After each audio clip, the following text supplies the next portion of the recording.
Hey guys, Buckeye Bar Guys. We wanted to thank you guys for tuning in to us here on Buckeye Bar Talk.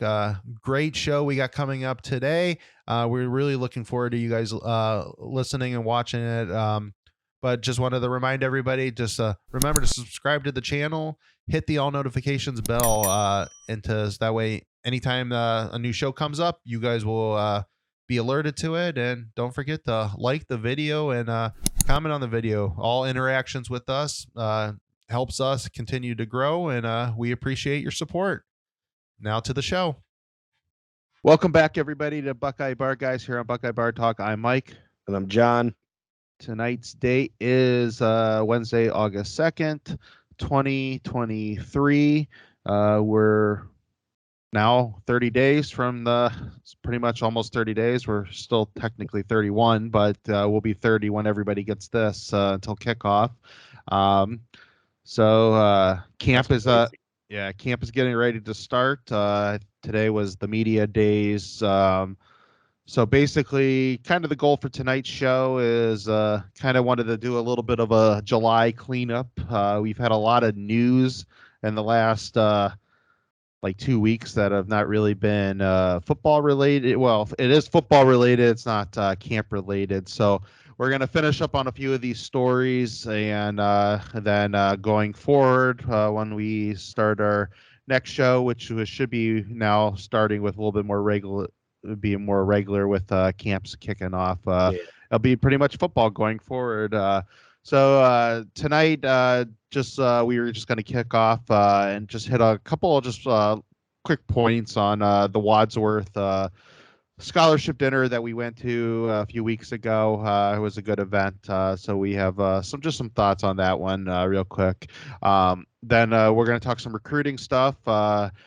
Good news and bad news. Is the good news was Aaron Scott committed to Ohio State. Bad news is Dylan Stewart out of nowhere pretty much committed to South Carolina.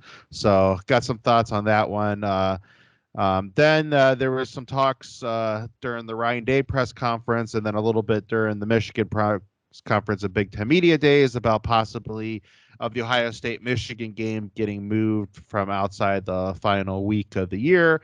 So we'll talk about that. And then finally, seems like now it happens every year at this point of the year, right before football season starts, we get some crazy expansion news that and realignment that hits everybody in the face. So we'll go some quickly through that. All right.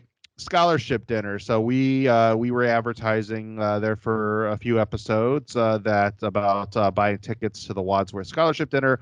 We ended up going. They were kind enough to give us a couple tickets for us showcasing the show on our show, or showcasing the event on our show. I thought it was a great event. Jerome Baker did a really good job. He had a very nice keynote speech that he gave.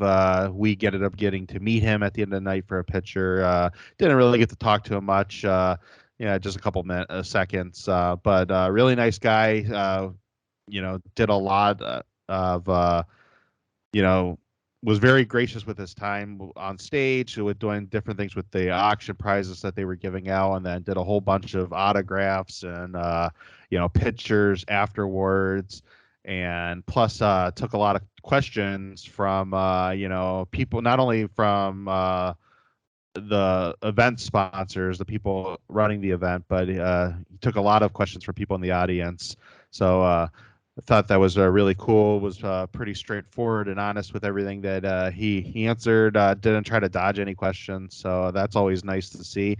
And just in general, I was very impressed. I didn't go to Wadsworth. We didn't go to Wadsworth, but very impressed how very much the community seemed involved with the football team and the football program, and just overall thought it was a great experience. And hopefully they maybe have us back next year, give us an opportunity.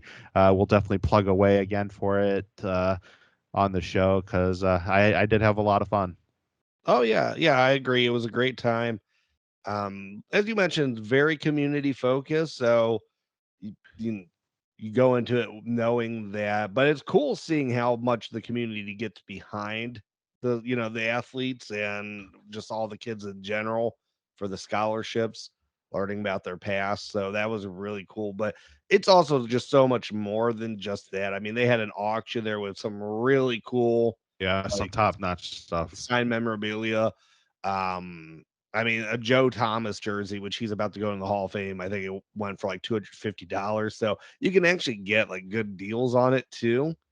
Not the Um, Taylor Swift guitar. That was no, the Taylor that Swift and the was that expensive. that and the that and the Kobe jersey was definitely those were some high bidded items. Yeah, the Kobe Bryant jersey and the Taylor Swift guitar definitely went for a lot of money, but I mean, you were kind of surprised with what some of the stuff went for. So it was definitely Yeah. really cool though event.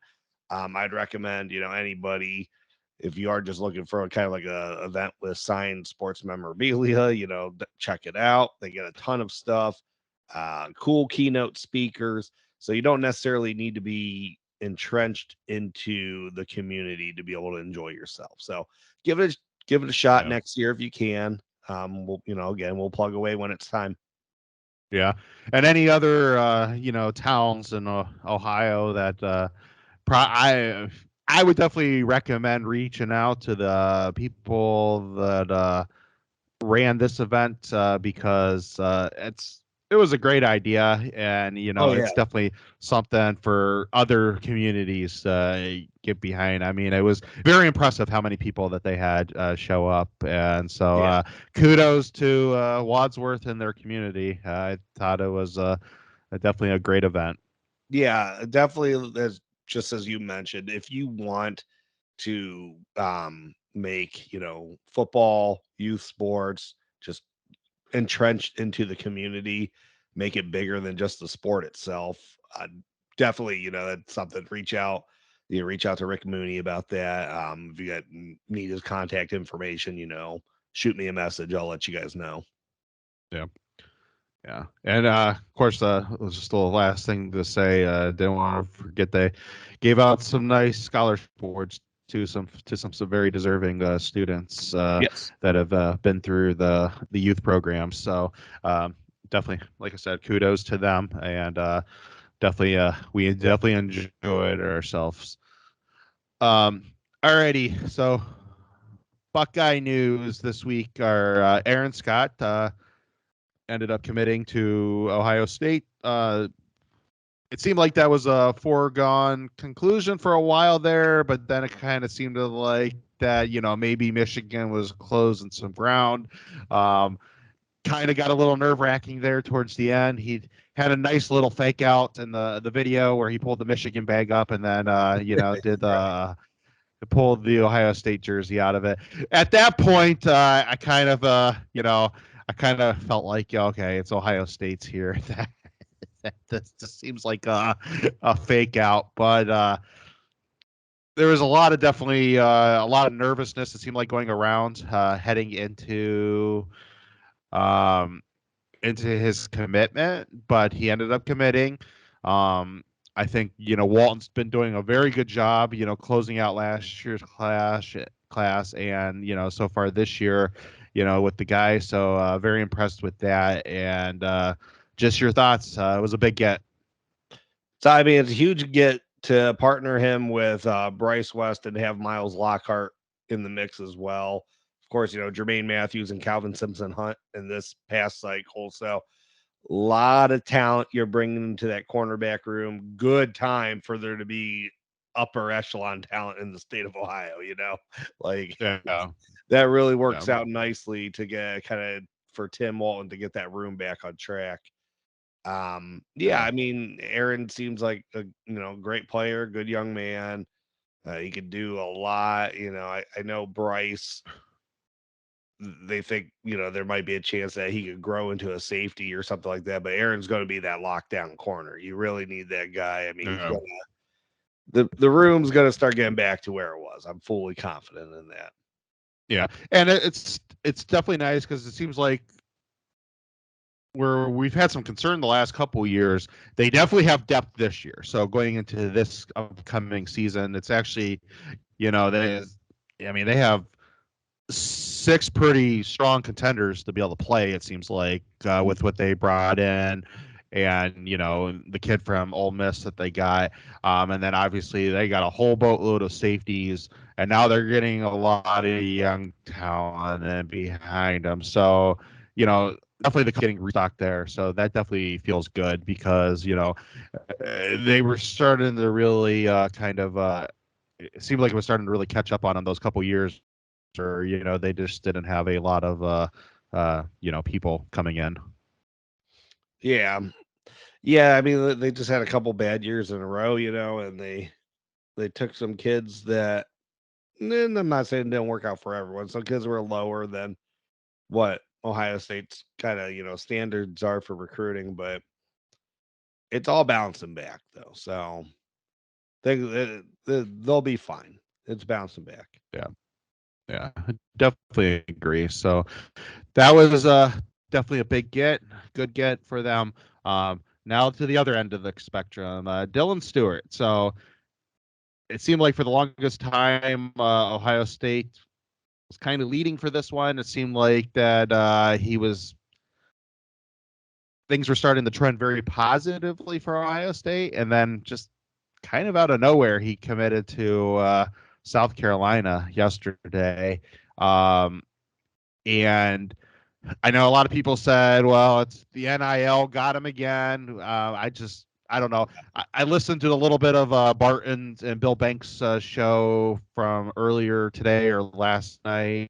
But I listened to it this morning. It might have been from yesterday. But Bank was basically saying, of course, he's the recruiting expert over at Buckeye Scoop, and he was just saying, he's like, Ohio State has NIL too, and this is not Georgia or Alabama. I just don't see that NIL is the reason why he just turns around and picks South Carolina. That he's just going to go to some random South Carolina when if it would have been Georgia or Alabama, then okay, fine. But that just seems like really just out of character that wanting to go there. And then I've seen other people say, well, it's because they, under the table pay for their unofficial visits, and Ohio State do huddy about that. And again, maybe they should throw some stuff at the players. I don't know. So under the table, but I don't think that could be it neither. I mean, so like, I just think it's just a lot of kind of excuses. Everybody's kind of looking for a reason, and we'll never know. Like, I don't know why he chose South Carolina over Ohio State. Yeah. Yeah. I'm I'm one of those guys that really never get too beat down about when you lose a recruit, because usually Ohio State loses the recruit to Georgia, they lose it to Alabama, they lose it to Clemson. It's an established school that they lose it to, or like originally Yeah, Brandon Ennis went to Oklahoma, which that was where Lincoln Riley was at the time. So they were doing just as much with receivers as what Ohio State was doing. So it's all understandable, acceptable. I can't think of the guy's name off the top of my head from last year, but like someone went to UCF last year over Ohio State, which that one was the craziest of them all. But then this year, you can't lose kids to South Carolina, and I yeah, get there's still an appeal to go play in the SEC, but I mean that kid could have played anywhere in the country. Like yeah, what are we doing here? Like Larry Johnson should be able to close on that kid. If he's not, yeah. if that kid is not, balls to the wall wanting to be Alabama or Georgia, I don't, or Clemson, like what are you, how Yep. are you losing him to South Carolina? Yeah. And that's what Banks said too. He's like, if you want to go to South Carolina, go to Clemson. It's a much nicer campus. Yeah, I don't, Um, I'm baffled by it. And then like, I it's think I see, need someone to it talk seems me like away from the ledge. it seems like the one thing I will say, like, for all we know, it might have came to a surprise to the Ohio State staff too, because there's a lot of people like in the recruiting world that just came to it was like a full blown kind of surprise. And I love the 247 guys and all the guys to do the crystal balls, but I'm sorry, Whitfong and a couple of you guys, it doesn't count that you guys changed it. You can't just change it a couple minutes prior to just because you got tipped off somewhere that like you should suck it up and keep your L on that one. It's okay. Everybody else had the L. That Well, their percentage, Mike. You can't mess with your percentage. Yeah. But it's just it's starting to become and now granted, and I think a lot of people over the last couple of days have really beat LJ up really hard over this one, and I 100% get that. Nobody expected him to get what's his face early in the month. That Scott, that defensive tackle, that was a big win. But this is kind of a trend now. They've lost a lot of big time edge rushers, like high level edge rushers over the last couple years. When you think about Keeley and Mateo, and there was the other one last year, I can't think of his name, and then you lose Stewart this year. I mean, were legitimately in for all of them at one point or another, and you would think that at least one of them they would have got, but they're not getting any of them. And obviously, something. I mean, I know Stewart said his thing's shut down, but who knows? I mean, this stuff's all crazy, so anything's possible. I'm not going to say that him changing his mind here in before signing day couldn't possibly happen. But it's just absolutely kind of nuts, and and then it's since Chase left, they've had some hard times at different points getting some legitimate pressure that we were kind of used to for all those years. I mean, you think about from the national championship season all the way up to Chase's graduation year to the 2019 season. I mean, they put significant pressure pretty much every one of those seasons on the quarterback. And so that's kind of hurt them the last couple of years. And I think there's a lot of issues with the secondary scheme, but the secondary things are a lot better when guys aren't trying to cover people also for a bunch of seconds. They still have to do it when they need to do it, but if you would have your kind of normal pressure that they normally get on quarterbacks over that stretch, all I'm saying is those secondaries might look a little different over the last couple seasons. Maybe they get a little bit more help because they're used to getting more sacks than they're getting. Yeah, I mean, it's definitely a chicken egg type scenario, type conversation to have, but I got to see, and I know they were second year guys and they still had a lot of senior, leadership on the team last year, but I got to see some big steps from a couple of third year guys, man. I really do. Like, I got to see, Tyleek, Mike Hall, Jack Sawyer, especially. And then JT needs to be more consistent. But yeah, I mean, I think he's the best out of the bunch, but even he needs to. I mean, one of these guys need to show up. I mean, maybe it's Kenyatta Jackson. I mean, they probably need to get him more in the field this year too. I mean, if he's a difference maker, that's what that was going to be next. Is Kenyatta Jackson's got to be on the field. Yeah, it can't just be like he gets his 15 snaps a game rotation. No, if the guy can make plays, get him on the field. Yeah, especially if he ends up being a hell of a pass rusher, put him on third downs. Like, even if one of the other guys have to come off the field, and to get a pass rusher on obvious passing downs and stuff like that, I mean, that's needed. And maybe that will light a spark in some of these recruits' eyes that, okay, Ohio State still has talents when it comes to, and I mean, it's just something that's kind of like we've talked about it with the linebackers over the last several years too. It's just, and maybe not as much as the linebackers have not been living up to standards, but the defensive line is, I'm sorry that that stretch there in the mid 2010s when, they win a national title in 2014 through 2019, all those Rushman packages, the defensive ends they have. Yeah. that was the standard that was set, and you know, you got to live up to it. Yeah, I agree. I and I don't want to beat on LJ too hard because I thought about it because I had made the comment that when edge rushers don't want to play for the guru anymore, then you're probably in trouble. But he's still outside of Heartline, and of course Day Dennis with their quarterbacks. He still recruits probably the highest level of player on the team. It's just Yeah.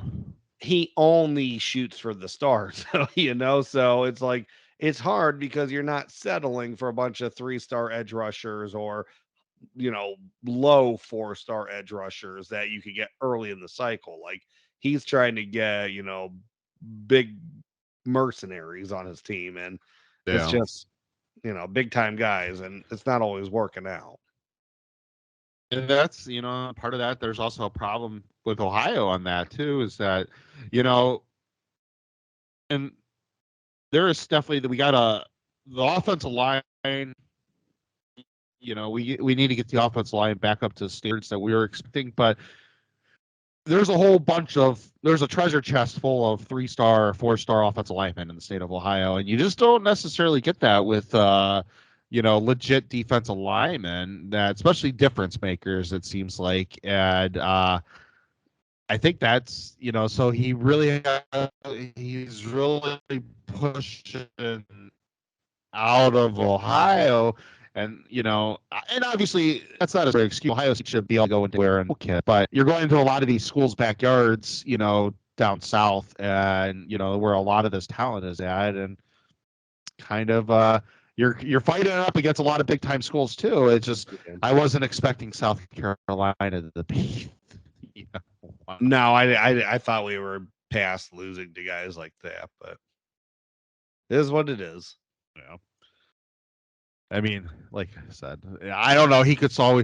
To me, if I was South Carolina, I'd be nervous about that. That just seems like a uh, a possible definite. I'll stay with South Carolina until Georgia or Alabama really pushes for me hard. Come, I mean, he's a 5-star. come. Georgia and Alabama made him offers, I know. So yeah, I know.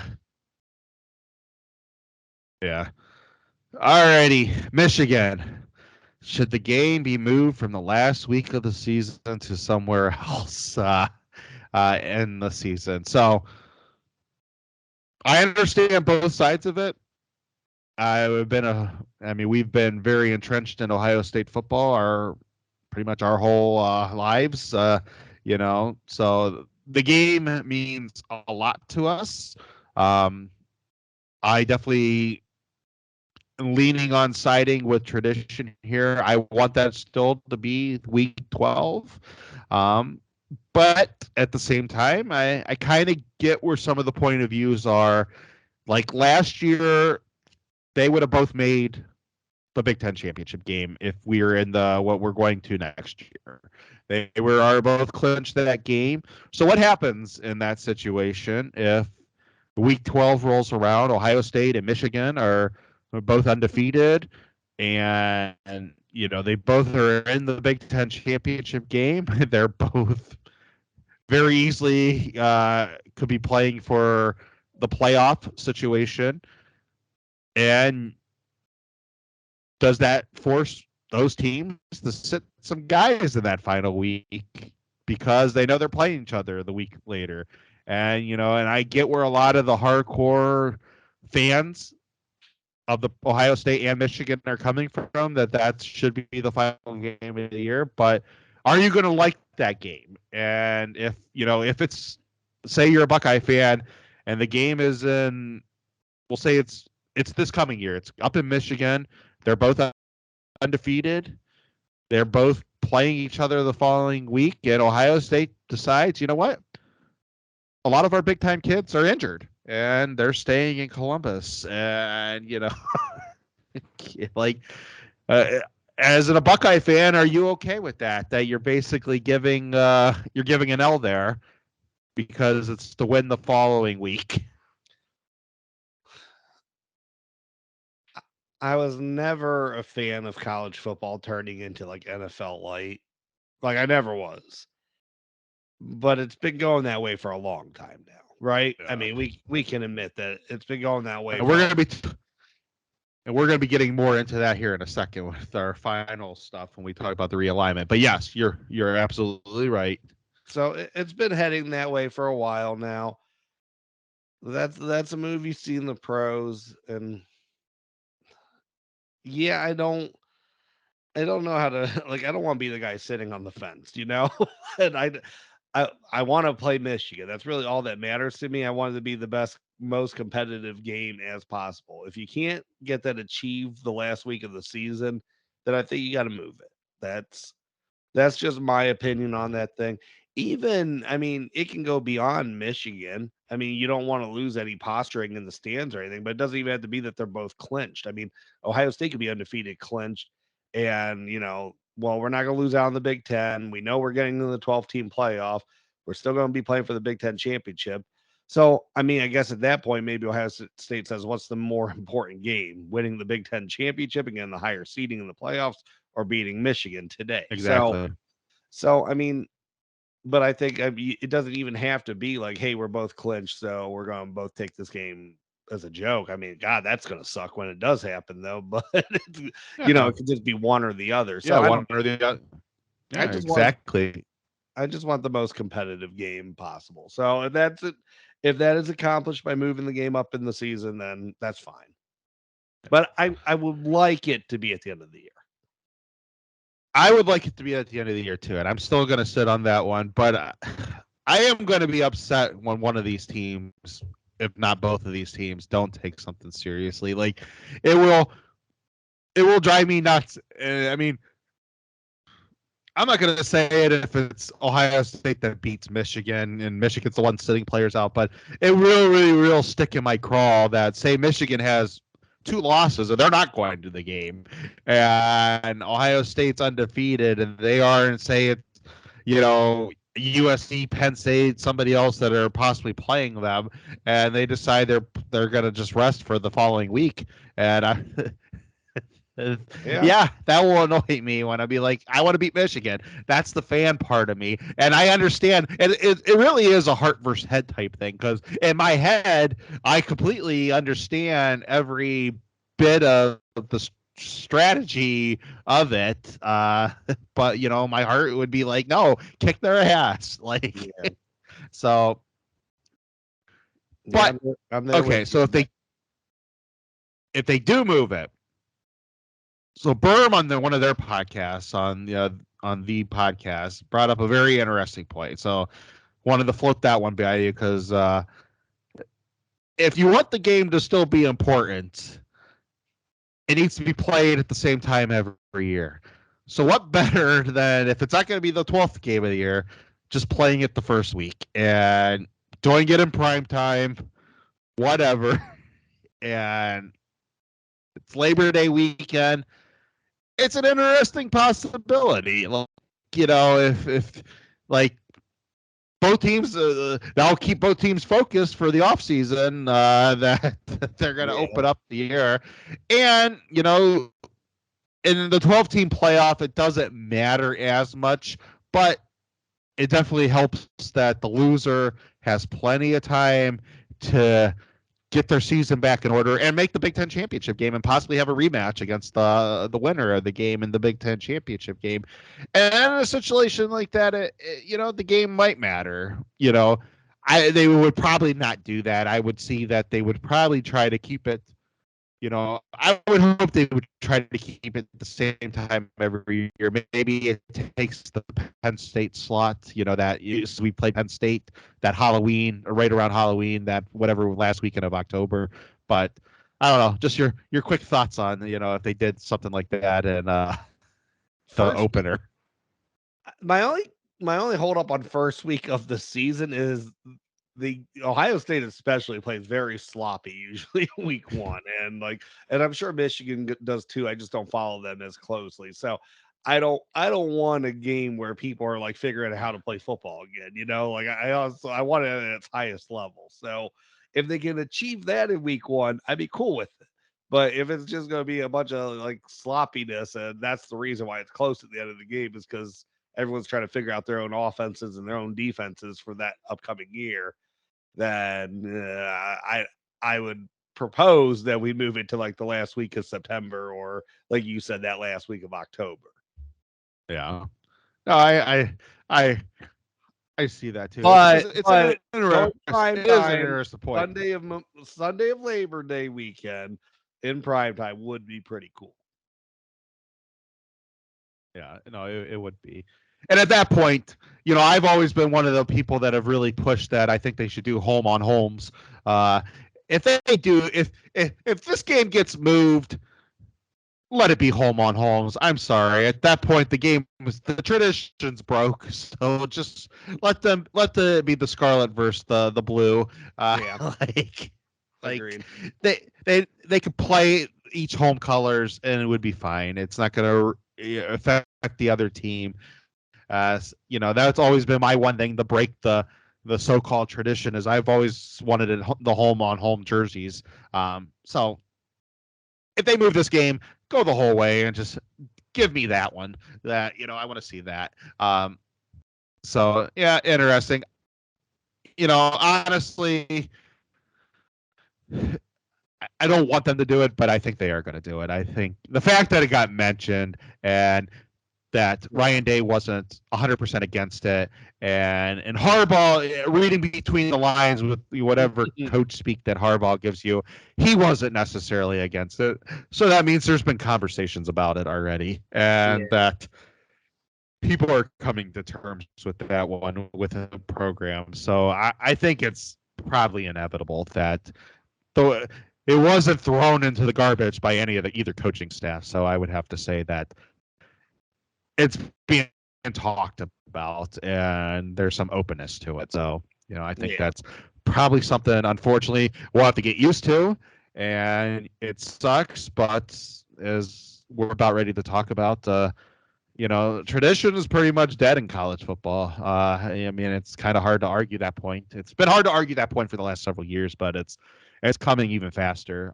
So Colorado announced that they were heading to the Big 12, which, in itself wasn't necessarily a crazy development, but then the Pac-12 media deals come out, which was crap. I mean, you can say that, I've always been on one of the trains that eventually I think streaming is going to eat cable, but it's not here yet. And when you don't have any marquee programs, it's very hard for streaming to eat cable. So when they came out and said basically it's just Apple TV and maybe there'll be some other games here and there on some of the other networks, and it's basically 20 million a school, that's all they're going to be getting. I'm just like, you're not going to be able to hold some of these other schools. And now it seems like, it was definitely seemed like Arizona was a surefire one that they were going.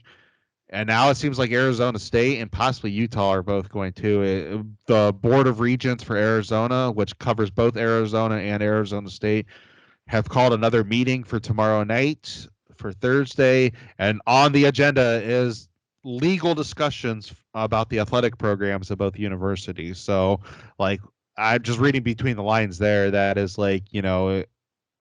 is there anything stopping us from declaring that we want to go to, the Big 12? And it seems like Utah, which has been kind of steadfast that they don't want to go to the Big 12, that has kind of changed in the last couple of days. And it seems like that there's a lot of buzz now coming out of Salt Lake City that they are probably going to the Big 12.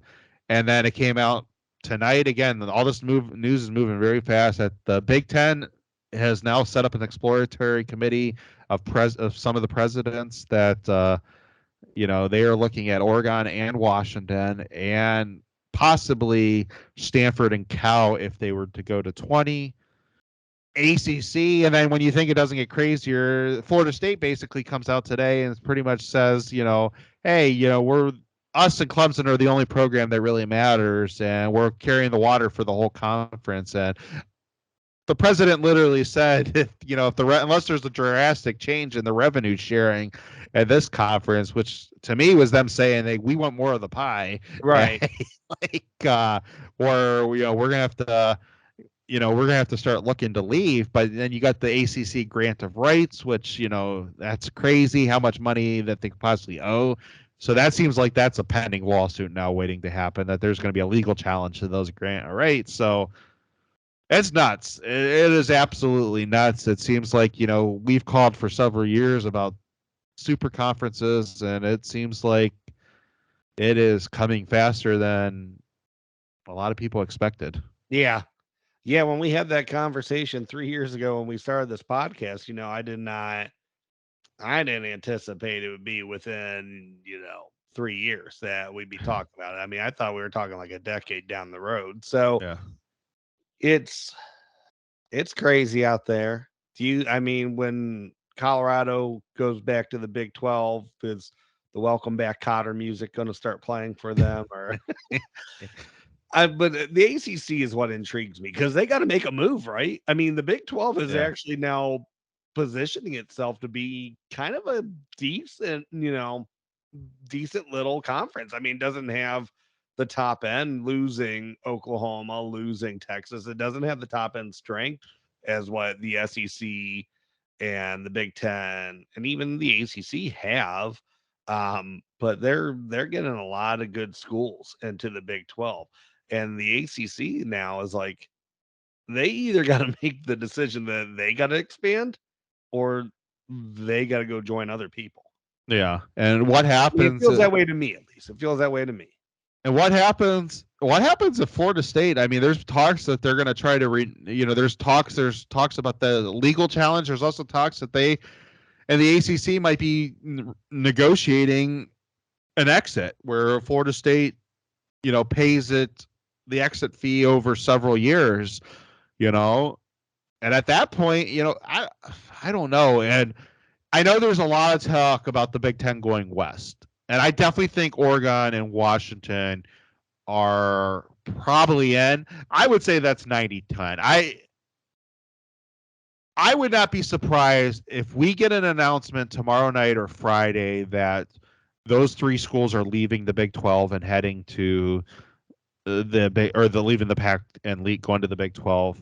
Arizona State, and possibly Utah. So two or three. I would not be surprised if there's an invite then at that point to Oregon and Washington to officially join the Big Ten. Like I really see that one coming. I don't know if Stanford and Cal are necessarily going to get that right away. They might hold off and see, can they get a bigger fish? There's been a lot of buzz that, and the whole AAU thing. So Florida State can never get into the Big Ten and blah, blah, blah. There's a lot of talks. And I know a lot of it's just BS rumors, but there's been a lot of talks from some serious media people over the last couple days that, there could be a possibility of that happening. And, and is the big, Kevin Noon, he just put up a funny thing on Twitter. He's like, "This isn't about the AAU anymore. This is about imperialism." And, and I thought that was hilarious. I retweeted that one. I'm just is that really what's getting ready to happen here? That is the Big Ten getting ready? Is the Big Ten and Fox getting ready to make a real serious push against the SEC and ESPN? That and was that what really this whole alliance was a couple years ago? The Big Ten just seeing who they could poach out of these conferences. It feels like a mob hit more and more every day. Yeah, it really does. And I don't know. I mean, I'm waiting for the SEC to. Have they got anyone else besides Texas and Oklahoma, or was that okay? No, that was it. So what? I mean, they'll probably take Clemson and Miami or something like that. Clemson and Florida State, but yeah, it's Ohio State will end up getting, or I don't know, Ohio State gets Big Ten will get. They'll get those Oregon and Washington, Stanford, Cal. The Leprechaun will finally fall in place. Who knows that actually?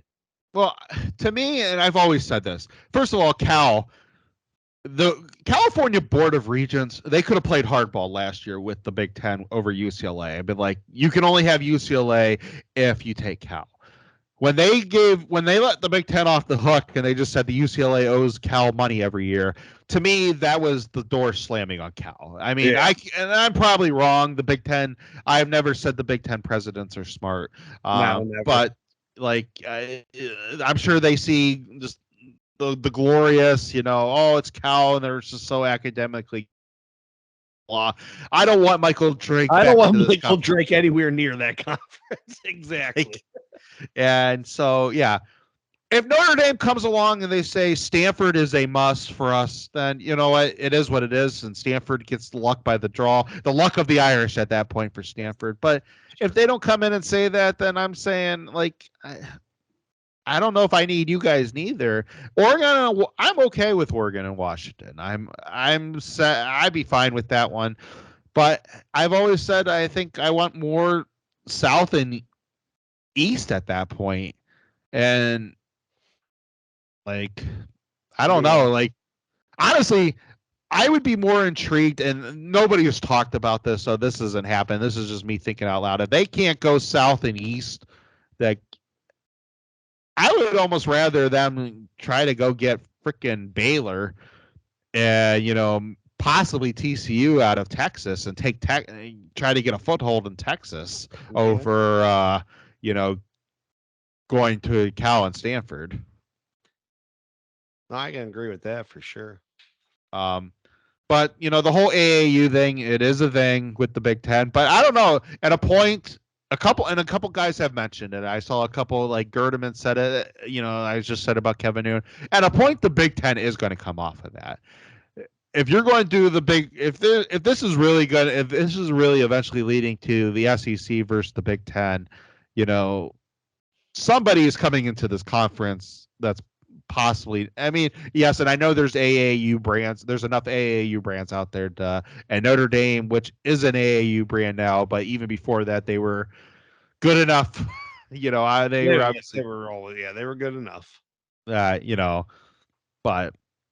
I don't know. So it'll be interesting to see. I think we're going to have a lot of explosions over the next several days. I really do believe that at minimum Arizona and Arizona State are going to the Big 12. I could see UTO going to. And I think by the time Monday hits, I could see that Arizona State, Utah, and then Oregon and Washington are going to the Big Ten. I really could see it. Like at this point, I think there's enough momentum for this thing. And when that came out, when Wetzel and Araback and Rittenberg, when they all came out today with the Big Tens having that meeting stuff, it just felt like the whole USC UCLA thing again from last year. It's just like it seems like those people, obviously who those people's sources are. They come from somebody big up in some of these programs, some of these schools. When they started reporting it, I'm like, okay, it just feels like a done deal at this point, and it's like now it's getting leaked out there that it's just I think I don't think Oregon and Washington are going to get a full share to start with, at least until the next TV deal. But I think they want to see what the best the Big 12 could offer them, and then they can come in at it seems like the Big 12 somewhere between like 31 and 35. So if the Big 10, a partial share at $40 million, you got to think that that's enough, especially with it being a better conference. That would be enough for those two to join the Big Ten, and Big Ten still gets them on the cheap in comparison to giving them a full share, and it opens up a whole nother window, them possibly pushing out a later window of them having 4 teams on the West Coast, and you assuming one of them will always be home at any week, so that always gives them an opportunity to have a 10 o'clock game, Fox or FS1, could take on that game. Could you imagine if the Big Ten years ago would have decided to take on Texas and Oklahoma, and just what the weekly schedules in the Big Ten would look like at that point? Yeah, but they said no to Oklahoma because Oklahoma was an AAU, and that's what's driving me nuts. And I know what a lot of Buckeye fans. Well, they make so much money with the research money, and I get that. Yeah, sure. I don't get why. If you could say to these schools that you're not going to get a full share of the athletic revenue until a few years, why can't somebody just come in and say like, hey, you can come in the Big Ten, but you're not part of the research club. Yeah, And yeah. unless you're part of the AAU, you don't get any share of the research money. I don't get why that is not possible. Why the other thing's possible where they can say like, well, we're not going to give you full share of the football or the athletic revenue, but like, Yeah, I don't know. I don't know. Like that's always been kind of weird to me. Like it just seems like it'd be the most of both worlds. Be like, hey, Oklahoma, Texas, you guys get to come in, but Oklahoma, we're gonna make you because you're a legitimate school. We'll give you a full share of the media revenue, but we have this other pie over here that's we split up because we're all research schools, and unless you get AAU status, you're not entitled to that. So like, I don't know where that's so hard. Like, no, but you got Rutgers running around in the conference. yeah, and you got to imagine Rutgers and Illinois and Northwestern, and those cup schools are probably they're literally the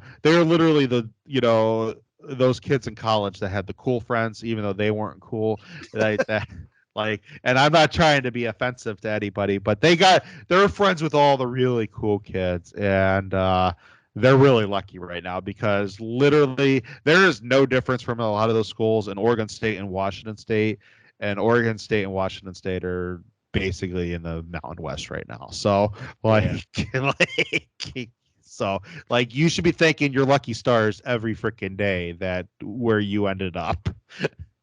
For sure. Yeah. So yeah, I think we'll see a lot more with that over the next several days. I do believe that we're going to see probably the end of the Pac-12. I mean, they might still be the Pac-12 in name. They might pull a few of the Mountain West schools and those schools out, and it still be the Pac-12 or Pac whatever. But I mean, come on, it's going to be Boise and San Diego State, and yeah, it's not UNLV and stuff like that. So I mean, it'll be the Pac in name only. But I think that would have to also put the nail in the coffin of the Rose Bowl being if the Big Ten has all the damn teams, like what's the point? Like we're not having a Big Ten game out there, so like, wouldn't that be wild somehow? Like if the Big Ten still has to play the Pac-12 champion out in the Rose Bowl. yeah. I mean, I know with the playoff is not really feasible unless it's a host spot. I don't know how that's all working. I don't think that works like that anymore, but it still would just be like Ohio State has to go play San Diego State now out in the Rose Bowl. Yeah. I have a feeling, I don't know how many more years that contract's valid, but I would have a feeling that if all this happens, I would have a feeling that the Big Ten is out of that contract. Been like, or the Rose Bowl needs to go like go talk to the SEC or something, or to the Big 12 and be like, yeah, you got to change your partnership out there because we ain't coming out to play the Beavers of Oregon State. So. Right. Right. Yeah, for sure. Yeah. All right, you want to hit anything else for tonight, or are you ready to get going? Should we spend 5 minutes on Harbaugh or no? Well, I mean, so he's going to get suspended. It's not going to be suspended for anybody like reasonable games. They're playing nobodies to start the year. Hey, Greg Schiano's coming to town, buddy, in that 4th week. Yeah, I just don't see that one happening. I don't know. Like, it's kind of it kind of sucks because it's still basically what Tressel got fired over, and it still hurts that Tressel got fired for that. But again, it just kind of shows kind of that college football is just changing in a lot of ways. Jim Harbaugh, if he was the coach then, he probably would have got fired over this.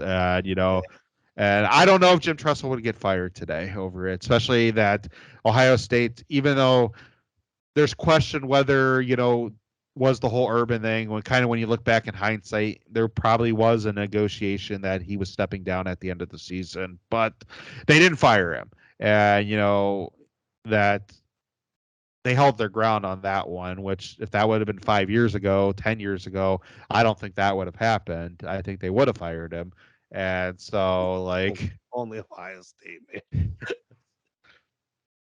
So I don't know. It's different now, but I don't think Jim Tressel. I know there's that part of the fan base that he lied to the NCAA, and we're literally at the point where the NCAA does not matter anymore. Yeah.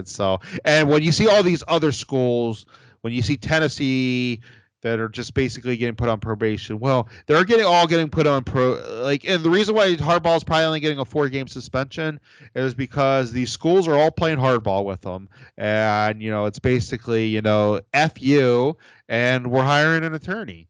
And that's kind of like what a lot of these schools, it's what the South has been doing. And I'm sorry, it's what Ohio State should have did in that situation. And maybe that situation would have ended up differently, because that the NCAA, they don't have a lot of teeth when they actually have to go out and fight some of these schools, especially legitimate schools, not SMU. When they have to go fight real schools in court who can bring real lawyers to the table and fight back, and have a lot of money to throw around, it's different. And we've seen this out of the South, and maybe we're starting to see it out of the North too now a little bit. And that don't just accept, just don't. I think the dumbest thing that they did then, and they thought that they weren't going to get that bowl ban, and they still got that bowl ban, and it cost us the national championship. And I know there's a lot of people that say, well, Jim Tressel ended up costing us the national championship. No, Gene Smith, and as much as I've said that Gene was, I like Gene Smith, and I think Gene has learned a lot of lessons over the years, and he's not as, yeah, we're gonna, be the good guys necessarily, anymore. He learned a tough lesson that year. They were horrible that year. They lost Tressel. They lost all these players. That should have been good enough for the NCAA, but it wasn't. And they ended up losing a national title the next year because of it. And they would have beaten Notre Dame in the national championship game. I mean, I'm sorry. When you see what Alabama did to Braxton Miller, and Carlos Hyde would have had a field day against Notre Dame. And, Urban Meyer would have beat Notre Dame for the national championship in 2012. And Yeah. so, yeah, don't just give in to the NCAA because you think that because you're cooperating with them, that doesn't mean that they're not going to come down on you. Yeah. My only issue, and it kind of goes both ways, is just you can't be a hypocrite about it. So I didn't believe Tressel should have got fired back then. So I don't believe Harbaugh should be fired today. No, I don't either. But at the same point, I would really like some of these Michigan fans to be like, hey, man, that was wrong for what happened to Jim Tressel.